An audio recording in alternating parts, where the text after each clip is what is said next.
Hey, everybody. Welcome to another episode of the Killin' Me Smalls podcast. I'm your host, Mike Small. You can follow me on Twitter at Real Mike Small. And if I feel like it, I might follow you back. You can watch this podcast on YouTube. On the paint, just go to the Painted Lines and you'll see this podcast as well as the housing of so many other good ones about sports and culture and the NFL draft and all kinds of other good Philadelphia sports stuff. And you can also get this podcast on Apple, Spotify, or wherever you get your podcasts. I am very pleased to announce that we are going to have one of my favorite guests today to talk basketball. His name is David Early. He is a writer for Liberty Ballers. And I'll tell you what, when I've had him on in the past, we've had some good debate. We've had some of our highest viewership on YouTube because he knows what he's talking about. And there's nothing that people enjoy more than good, strong basketball conversation with people that actually know what they're talking about, that aren't fanboys for the team and that aren't hot takesmen, just people that know and love basketball. Dave, I think that's you. Welcome to the podcast. Thank you very much, Mike. Thanks for those kind words. And yeah, I love basketball. I'm kind of a nut. I watch all the Sixers games, but then I also keep sometimes in the background on the laptop a couple other games just to keep tabs. And you're a closet Knicks fan, right? I'm not a closet Knicks fan. I grew up a Knicks fan. So okay. I still follow the Knicks, but I do not root for them to succeed. They're in the Sixers division. So I kind of like where they are. They're 500. They're interesting. Means they may not even get a lottery pick. Can you imagine if they didn't even get a lottery pick this year? That would be pretty good for the Sixers. Because they have their second round pick. Well, just meant because if they make the playoffs, they'll be penciled in for like the 16th pick overall, and they'll have no shot at a top 3, top 4 pick. Oh, there you go. Yeah. I think the Knicks are a product of Tom Thibodeau being a really, really good coach and getting something out of them. But I'm not a believer in RJ Barrett being a superstar. I like Julius Randle, but I think they're a ways away from being competitive for a top 3 spot. Do you agree? Yeah, I don't think that there's a franchise player on that roster. No. I know this has been a little bit of a debate on Twitter. I would have preferred Tobias Harris to make the All-Star team over Julius Randle. Even if Julius Randle has some better statistics, I'm kind of old school where I think if it's really close and they're comparable, you give it to the team who's winning, who's really good, and they're in first place. So would it be crazy that we had 3 All-Stars? To me, no. We can talk about that later. What I wanted to do on this podcast is really kind of dissect the first half and see what some of the things are trending towards for the second half that we can say absolutely, or this is going to be a problem, or they better get somebody in here. So let's do that. So I remember the first podcast you and I spoke, I think it was a day or two before the season started. And I asked you, I remember my first question to you. I said, Al Horford out, Josh Richardson out, Danny Green in, Seth Curry in. Are they appreciably better? And we had a pretty good discussion about that, but clearly addition by subtraction, spacing, it's worked out. Yeah, I've heard some good arguments for they could have kept Al Horford. Yeah. And there are some numbers to back up that anytime Joel sits out a game or goes to the bench, Ben Simmons truly thrives if he gets to play alongside a stretch big. Mm-hmm. Someone like Dwight Howard can clog up the paint a little bit. Wait a minute. Did you not see his pretty 3-pointer last night and his steal and taking it down the court? I was just going to say, I am not here to trash Dwight because he had a terrific game. He's actually had 2 good games in a row, and I like Dwight a lot. But anyone who's followed Ben's career knows, and you could think of the last game they played Utah. I mean, Ben went supernova, and Joel's not in the lineup. Did. So a guy like Horford, but Horford's long gone, and now you're thinking, what other kind of stretch rim protector might you be able to get to unlock that from Ben more often? Yeah, I mean, there's been some rumors about Bielitsa. Yep. One even had Mike Muscala, God forbid. But, you got us Tyrese Maxey. You got to love him. Yeah. Well, yeah, he did. I'll tell you, I got destroyed on Twitter last year for saying I am much more in favor of getting rid of Josh Richardson than Al Horford.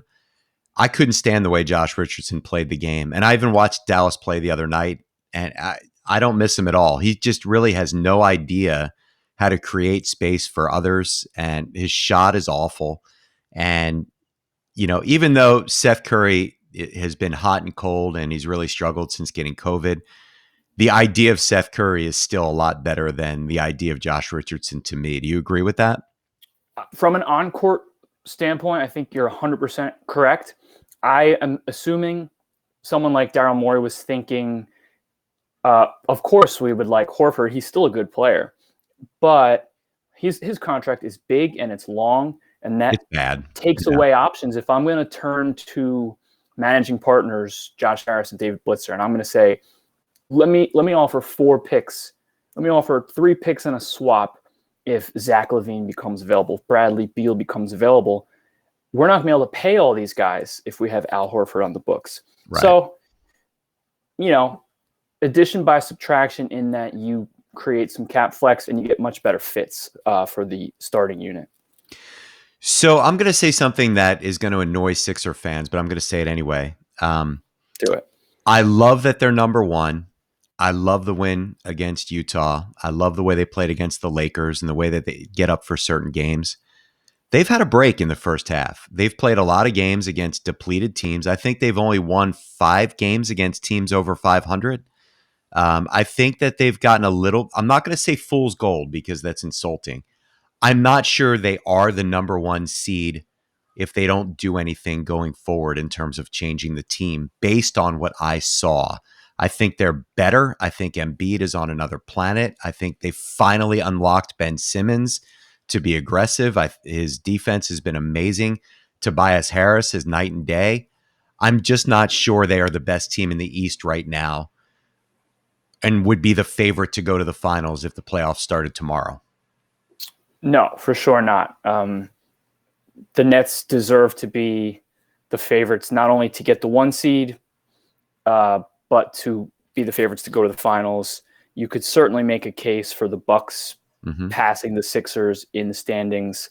The Sixers are, right now, they are a half a game up on the Nets, and KD hasn't played in like a couple weeks. They could kind of load manage one of their stars and still win huge games. Harden didn't have Kyrie and he didn't have KD, and he was coming off a second of a back-to-back, and he beat the fully loaded and rested Suns in Phoenix. So they're just super stacked, and they're probably going to get better if they could add a Boogie Cousins or Blake Griffin at the buyout. Some ring-chasing veteran will go there. I don't know if Boogie has much left, but what if he only had to provide 8 minutes, 10 minutes? Maybe. I'm not sure that's enough. So let's look at it this way. So if they're matching up against the Sixers tomorrow, I've got to think Simmons is going to guard Harden, right? Maybe you bring Thibault in to try to slow down Kyrie, and you have Embiid and Tobias kind of both looking after Durant. You're not going to stop them. But on the other side, who's guarding Embiid? It's not going to be their big man. What's his name? Remind me. DeAndre, who's 150 years old. They really, I'll tell you what, if they were able to make that deal and not get rid of Jared Allen, I'd be super scared. But yeah, there was a rumor that they could add someone like JaVale McGee, I think. Yeah, I mean that was good enough for the Lakers, right? I mean, he's decent. And Dwight, wonder, what do you think about that matchup if they played tomorrow and if they had a 7-game series tomorrow? What if the Sixers had home court and both teams are fully healthy? I think the Nets win in 6. I think it's a bad matchup. The Sixers have 2 of the best defenders in the league, bar none. Right. But you can see when they play a team like who has multiple perimeter threats, they really struggle. Like when we played the Suns recently, you put Ben on Booker, and that can work. I mean, Booker still got hot and hit very, very tough shots and ended up with 36 or so. But what do you do then? Because then you have Seth Curry on Chris Paul.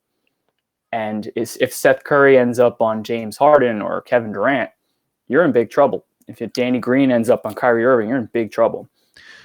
Well, I think you're right where I want to go, which is, in terms of how do they make themselves better to be, to at least feel like you've got a coin flip against the Nets in a conference final or the Bucks. And I think it's right there. I think, the thing that everybody's complaining about is the bench. I'm not going to complain about the bench because I think that if you can get a starter and put Seth Curry on the bench, I think the bench is pretty good. If you've got Shake and Seth Curry rolling out with some shooting and, whatever you get from Dwight, and if they can get a small ball five or a stretch. So to me, I've been advocating for Kyle Lowry from day one. Do you think there's a shot? And do you think that's the right pick for them? Let's assume that they're not going to be able to get Bradley Beal. He would I'm be like the assuming that. tier one. Yeah. He would be the tier one game changer where if they had him all of a sudden without giving up any of their major pieces, you might look at that as a coin flip. You might say between the chances that any one of KD, Harden, or Kyrie are not 100% healthy. I mean, remember, KD was out for a year and a half or so. So you can't grant them full health no matter what. But if you just put Beal on the Sixers, they would have a legit chance to beat the Nets. I don't know if they'd be favored. I don't know if they would do it, but it would be a huge boost, and it would be really exciting. But let's just assume that that's not going to happen. Yeah, I don't think it's going to happen. I don't think they have enough to get him without giving up Simmons, to be honest with you. And I think that the Same Zach for LaVine LaVine. thing is a pipe dream. So let's move on from those two. Yeah. So then the next tier, you would look at Kyle Lowry.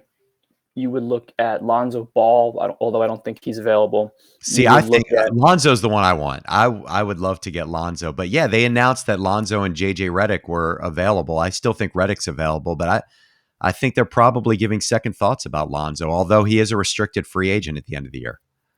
I would be very, very excited if they got Lonzo Ball. I know. So when I look at the Sixers, I see them playing a lot of hero ball at the end of games. And you saw last night. I mean, we give up these open threes, and then we rely on Joel to get like Kobe Bryant hot. And he does, and he stayed that way. But I wonder what happens if the regression to the mean comes over the second half of the year. They are third in the differential per game that they're winning, behind the Bucks, behind the Nets. And the flip side of that is they've done very well in clutch moments, games. So that could go the other way over the second half of the year. They could lose a few close ones with bad luck, or, maybe they miss a couple of these mid-range shots or step back threes that Joel's hitting over Boyan, right? Last night. So to me, the glaring hole is someone who can break down a defense and get to the paint, and a guard or a wing. And Lonzo does not answer that. He's funny. He's sort of inverse but similar Ben Simmons. Ben can drive, can't shoot. Lonzo now apparently can shoot 40% on like 7 or 8 threes a game, but he can't get to the cup that well yet. Now maybe he can add that. He had a couple nice drives yesterday, and the local broadcast was talking about he looks like a different player. He's really coming into his own. So maybe he's one of those budding stars who's just a late bloomer. He's still only 22, 23. Well, think about this as a closing lineup, though. Let me interrupt you for 1 second, because I think you're making a great point. Think about a closing lineup of Lonzo Ball, Ben Simmons, right? Shake Milton, Tobias Harris, Joel Embiid. Then you've got a couple of guys that can drive, get to the cup. I love the way Tobias Harris is attacking mismatches and smaller guys. And then you've got Lonzo being able to shoot and can create for others, as can Ben. So to me, that's the way to go. I agree. I think there's so many reasons to want Lonzo, as opposed to, say, Lowry. Lowry would probably make them better this current year than Lonzo would. But then he's a free agent. You don't know what he's going to command on the market. And you don't know exactly how he's going to age. 36. Well, you're probably not giving up Maxey or a Matisse and picks and all that stuff if you don't have an idea of, look, can we get you for 2 years, $35 million or something like that? Yeah, you'd have a ballpark, but you wouldn't know necessarily, just in case another weird team there's always weird teams, and the same could happen with Lonzo. Right. What if the Hornets were like, let's just max Lonzo and go all in with the Ball brothers? Yeah. So that's a fear too. And then you'd have to turn to Josh and Blitz and say, hey, we need to have the most exorbitant luxury tax fees. But Lonzo's of all time. 24 years old, 23 years old. So I'd feel better about that than trying to deal with that with Lowry. The thing I like about Lowry is I do think Lowry can guard Kyrie Irving. I do think Lowry can create and get into the lane. I do think Lowry can hit clutch shots. And I do think Lowry is the leader that can get them over the top in a clutch situation. He fits extremely well, yeah. He does. And you know what? Joel Embiid, how many more years is he going to be playing like this? He's had the injury history. His window is not 5-10 years. You got to look at it as a 2 or 3 year window of elite status, right? So to me, you've got to go for it. I would have a 1, 2, 3, 4 year window in mind, and I would weight it towards the now. I would say this year is extremely important. Next year might be even more important. So I agree with you 100%. So my good friend and friend of the podcast, Keith Pompey, asked a pretty controversial question at Doc Rivers about a week or so ago, and Joel Embiid addressed it yesterday. Why don't we talk about that after a quick break? I just wanted to do a quick mention. Small Miracles is the charity that my daughter runs. As many of you know, my daughter has a brain tumor and is doing fantastically well. Has to get checked every 4 to 6 months. She had an MRI last week. It was stable, so we've got another 6 months of things are good. But in the meantime, she tries to do well for others. She created a charity called Small Miracles, and we've raised over $30,000 for gifts for kids going through chemotherapy at Children's Hospital of Philadelphia. And most recently, she raised enough money to deliver 11 iPads to recently diagnosed patients. And, we're doing all kinds of fundraisers, selling clothes, masks, sweatshirts, sweatpants. There's all kinds of things, or you can just go on and donate. But I encourage you to go on the website, check it out. It's smallmiraclesinc.org. And you can read about her journey and see what the opportunities are out there to donate. It's really been an incredible journey for us as a family, and she's amazing. So thank you Dave for indulging me that. So thanks for doing that, and thanks for Chop for working with you guys. That's amazing.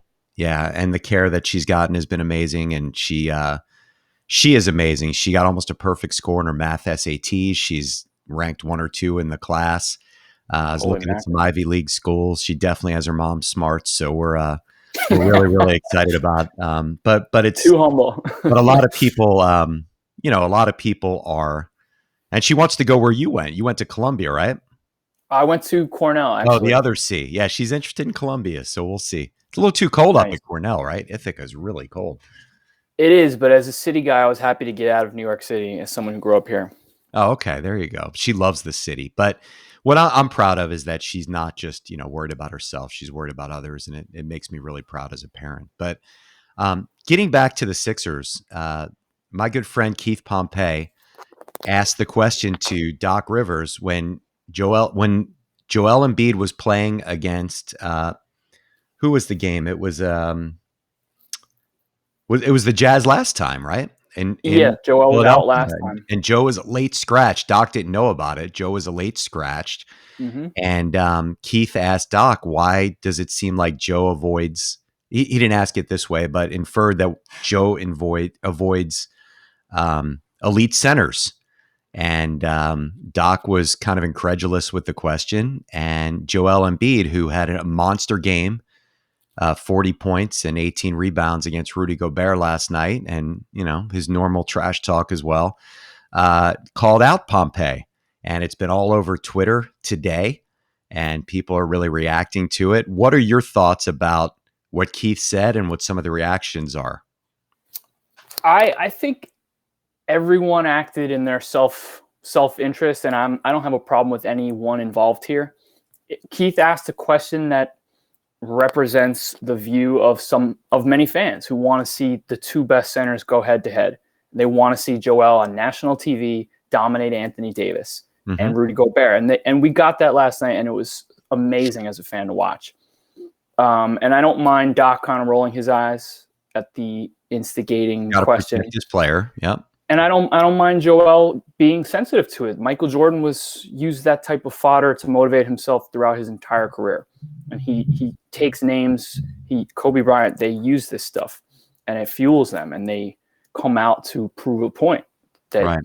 you think I'm scared of someone and I'm going to go destroy him and drop 40 on this defensive player of the year. So I like it from everyone's point of view. The thing that I find, my take on it is, you should load manage Joe. And if there is a second, like Popovich used to do this, they had a trip to Miami and he scratches Tim Duncan. He wants Tim Duncan healthy for the stretch run. Would anyone ask, is Tim Duncan ducking LeBron? Is he ducking that matchup? So, Kawhi Leonard, if we look at the season he played in Toronto or the season he played in San Antonio, where he won the finals MVP both times, He took a lot of games off, almost every 3.5, 4 games in Toronto. Imagine how many of those games were very difficult wins. We could probably pinpoint a handful of superstars and be like, oh, was Kawhi ducking Giannis on the second of a back-to-back on a road trip in Milwaukee?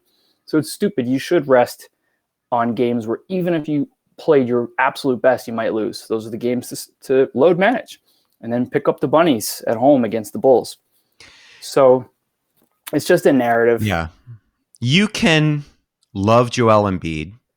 You can love the Sixers. You can report on the Sixers and think that, the new regime of Doc and Daryl has been amazing, because they have. But you can also question. And I think it's Keith's job as a reporter to question. I don't think he sits in his house and says, you know what? I'm going to ask this question because I want to see if I can rile up Doc or Joel Embiid.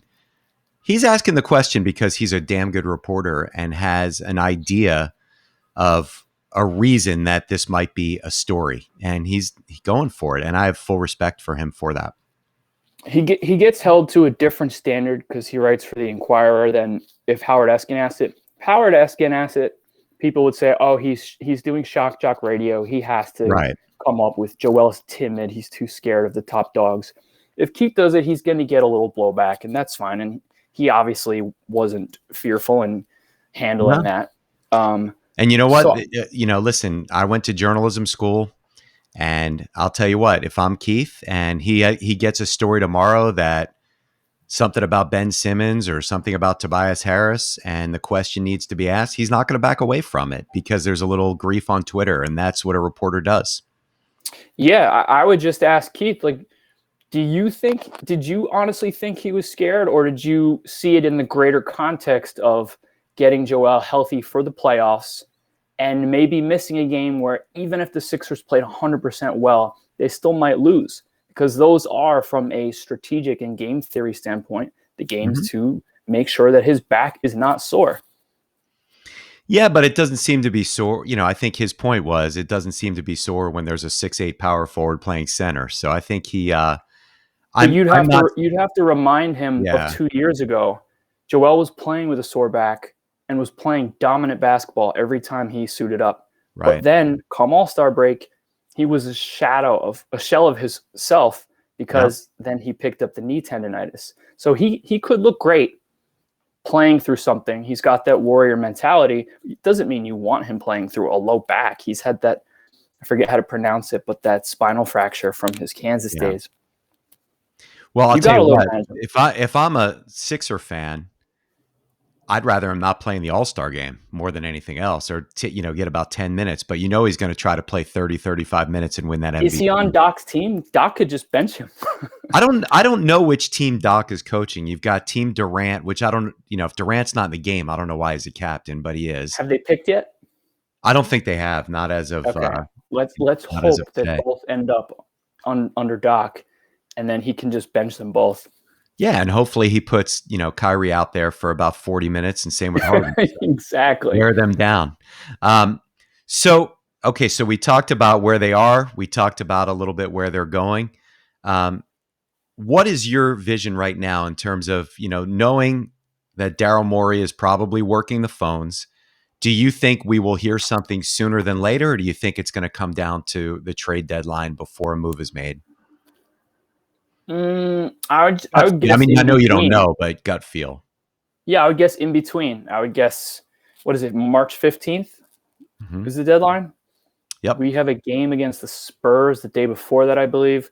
So I'll say something goes down on like March 8th. I don't know. That's another guy that I read was made available, DeMar DeRozan, which kind of fit, even though he's not a three bomber, he fits a lot of the narrative of a closer. He does fit the narrative closer, and he could certainly break down a defense, because the Sixers are just so reliant on a post up. It's a crunch time moment. They have to get an entry pass, and that can take, like, as you know well, half the shot clock to get it to him. Yeah. They do a dribble handoff, they get it to the wing, they get it down to him, and now he's backing his man down with like 6 seconds left. If you could just give it to DeMar and ask him to create, that changes things. But the spacing isn't always there with someone who doesn't shoot threes. So say the Sixers do nothing. Say they're in on Kyle Lowry, doesn't work out. They're in on Lonzo, doesn't work out.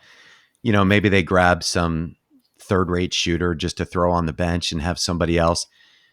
Is there anything that you would do with the lineup or with the way the team is currently constructed that would be different than what it is now? I mean, we saw one difference yesterday. We saw Shake Milton finish the game instead of Danny Green. I thought that was interesting.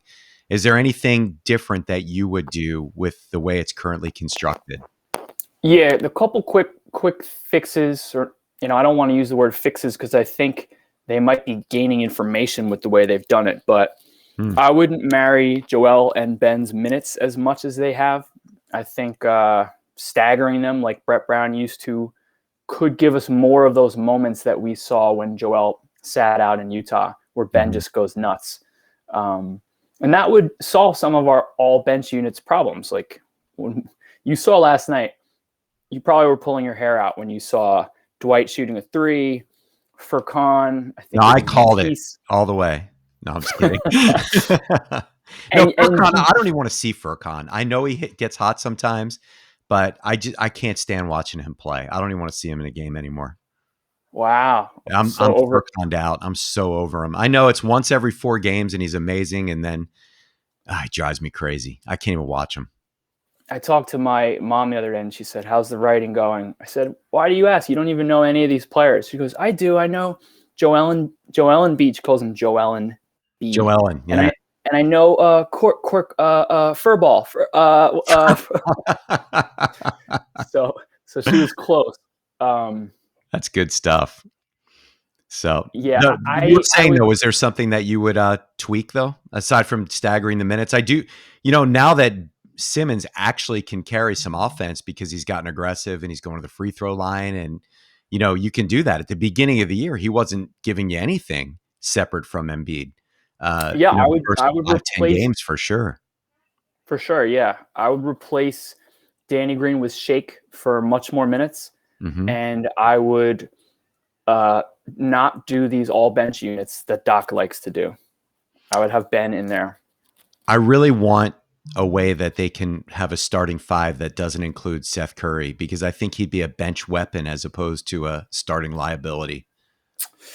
Yeah, that's where you would want a guy like Lowry or maybe even an Oladipo, because that guy could pass his man by dribbling in a crunch time moment, which they really just still don't have. I get nervous every time Curry puts the ball on the floor, even though he's had some good moments. And I feel like he doesn't shoot as much as he could. I think he passes up a lot of shots. I think he's careful. I don't know if he's mindful of his all-time three-point percentage or just has a slow release. I was going to ask you that. I actually think he might be. Maybe, coming off a 1 for whatever it was the other night. He's got to make sure he goes 4 for 6 to kind of clean that up a little bit. I think he might have hurt us. Very bad conspiracy theory talking about selfishness, which I don't think it's not fair. It's not fair. And it's fair. It's more. He might have hurt us because he took a few really tough ones yesterday, and he made one. He did. I think he. I really love his pump fake sidestep shot. I really want to see some more of that. I don't like when he pump fakes and settles for a long 2 and steps into it. I wish he wouldn't do that. And the other thing that's interesting to me is sometimes he'll go pick and roll with Embiid, and he shoots it on the pick and roll a lot more than I want him to. I want him to give it back to Embiid a lot more than he does. Oh, interesting. Yeah. Yeah, keep an eye out for that. That's just something I've been watching. I will. Yeah. They rank 15th overall offensively on a points per possession basis, which is not great. You want to at least be top 10. Yeah. So there's definitely ways that without making a roster change that they can probably get a little bit better. And the first thing I think of is definitely undoing these all bench units. But yeah, I agree with you. I think he's trying to see what he's got. I think that's what it is. Yeah. I also think that the one area that we're not talking about, because everybody's so focused on scoring and spacing, the defense could get better. I think they should be a top 2 or 3 defense. And I think they've played like it a couple of times, but I think there should be a lot more games of the other team not breaking 100 with this defense. And I'd like to see some more of that. All right, they're top 6 overall. They are the 2nd overall over the last 2 weeks. Yes, they've been playing a lot better over the last 2 weeks. I've definitely noticed that. But I think that's something that could be more consistent for sure. Well, obviously, the way Simmons and Embiid have been playing has been amazing. You touched upon this earlier, when we talked about the matchup with the Nets, and I mentioned I don't trust Seth or Danny on ball. I know Danny's still a good help defender, but if you are going to utilize Matisse much more than in a huge playoff moment, then we should be seeing more of him than we are now, and we're not. So I'm not sure what the plan is. He does hurt you offensively to the point where he staggers things because you see him wide open and they're begging him to shoot it, and the Sixers don't even look for him. So it's really a catch-22 of giving up your space. But if a guy like Jordan Clarkson's going to come in and hit 8 3-pointers on you, using him like the way that they did last night was perfect. You pick a guy that he's going to focus on, and you mirror some of the minutes and stagger with Simmons, I guess. Yeah, he's averaging 18 minutes per game. And if you didn't make any changes to the roster, you almost feel like you're going to need more of him than that to beat a great team, because you're going to need one more defender who can really harass someone. Well, I'm excited to see what happens. The All-Star break will be nice. Take a few days. Hopefully, the team gets some rest. Hopefully Embiid doesn't play too much in Atlanta, and look forward to seeing what they do. But I definitely want to have you back. You are one of my favorite Sixers guests, and I love having you on. Thank you, Dave. Thank you so much. I appreciate it. Can you remind everybody where they can follow you and read your stuff? Follow me on Twitter at David Early, EARLY, and I write for Liberty Ballers, and I host the No Particular Hurry podcast, which is a really good podcast. He's had some amazing guests like Yaron Weitzman. You've had Derek Bodner. You've had a few really, really good guests. Thank you. You had was a fun one. Drew Hanlon. Drew Hanlon was great. I really liked Pablo Torre. Pablo was awesome. He made me laugh the whole time. Yeah, you're gonna have to give me his phone number. I'd love to get him on this one. You're going to have to hook me up. But in any event, thanks everybody for listening, and hope you enjoyed the podcast, and we'll talk to you soon.